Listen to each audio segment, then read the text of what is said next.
Welcome to my channel Scholar Gypsy.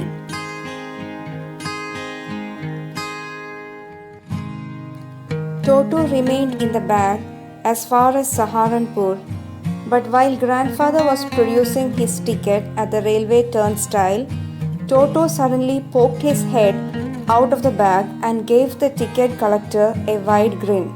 Now turnstile is a mechanical gate consisting of revolving horizontal arms fixed to a vertical post, allowing only one person at a time to pass through, as it's given in the picture.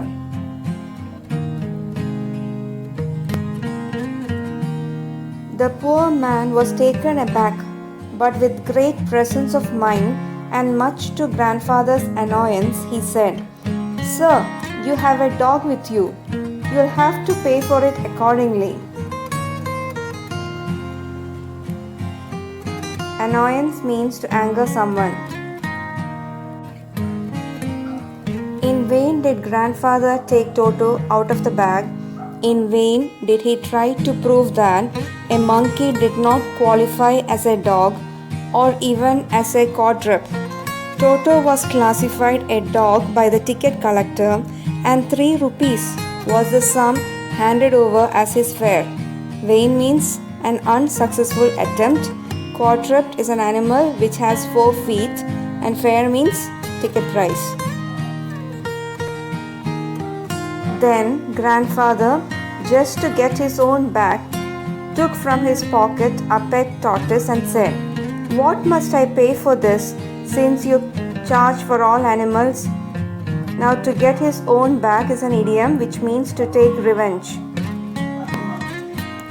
The ticket collector looked closely at the tortoise, prodded means pushed, prodded it with his forefinger, gave grandfather a pleased and triumphant look and said, "No charge, it's not a dog." When Toto was finally accepted by grandmother, he was given a comfortable home in the stable, where he had for a companion the family donkey Nana. On Toto's first night in the stable, grandfather paid him a visit to see if he was comfortable. To his surprise, he found Nana without apparent cause, pulling at her halter and trying to keep her head as far as possible from a bundle of hay. Stable means building set apart and adapted for keeping horses, and halter means a strap or loop placed around the head of a horse or other animal used for leading or tethering it. Grandfather gave Nana a slap across her haunches and she jerked back, dragging Toto with her. He had fastened on to her long ears with his sharp little teeth. Toto and Nana never became friends. Now haunches means back.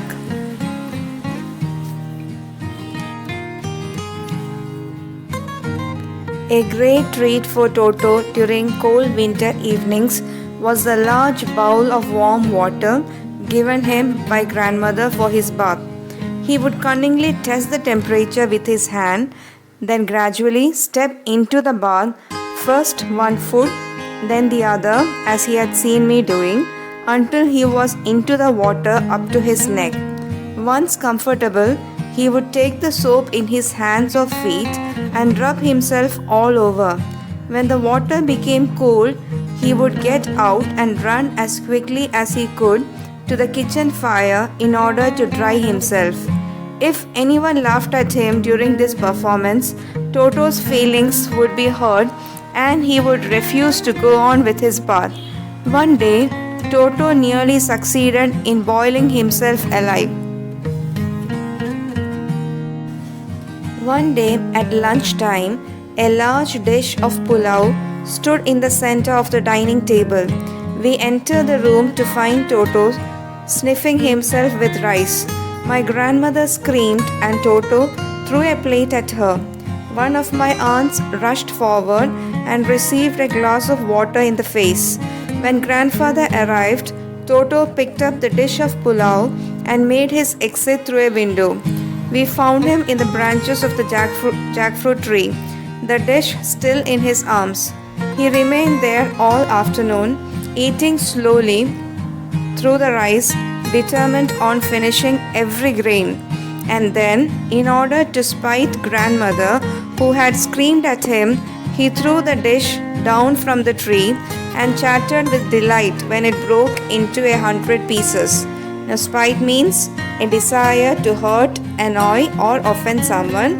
Chattered means the sound made by the monkey.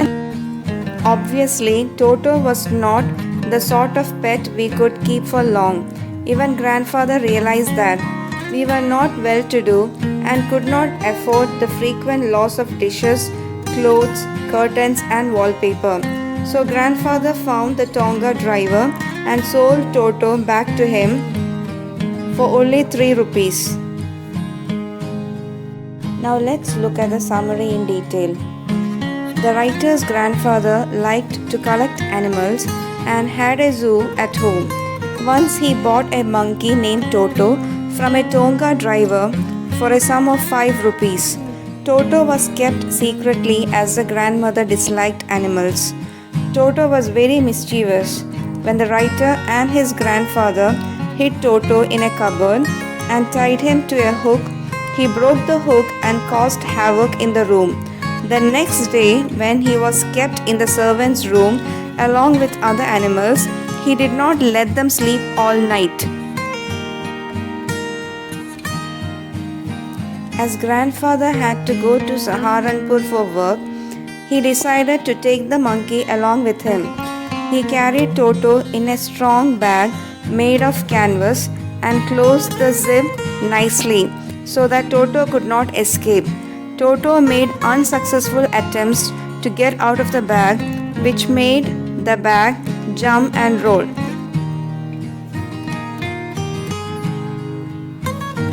This aroused the curiosity of the fellow passengers at the railway station. At the Saharanpur railway station, when grandfather was getting his ticket checked, Toto peeked out of the bag and smiled at the ticket collector. As the ticket collector declared that it was a dog, grandfather had to buy a ticket for 3 rupees, much to his annoyance. When Toto was accepted by grandmother, it was given a place in the stable along with the donkey Nana. Toto did not get along with Nana as well. Toto enjoyed taking bath in warm water during the winter season. One day, he almost boiled himself when he jumped into a kettle of boiling water. One afternoon, Toto ate the family meal of pulao. He threw the empty dish from the tree and it broke into several pieces. Toto's mischiefs grew by the day, and grandfather realized that they could not keep him at home. Finally, he found the same Tonga driver and sold Toto back to him for a sum of 3 rupees. I hope you all liked this video. If you all have any suggestions, please do comment below. I'll also be uploading the notes based on this chapter in the next video. Please do like and subscribe my channel Scholar Gypsy. Stay home, stay safe.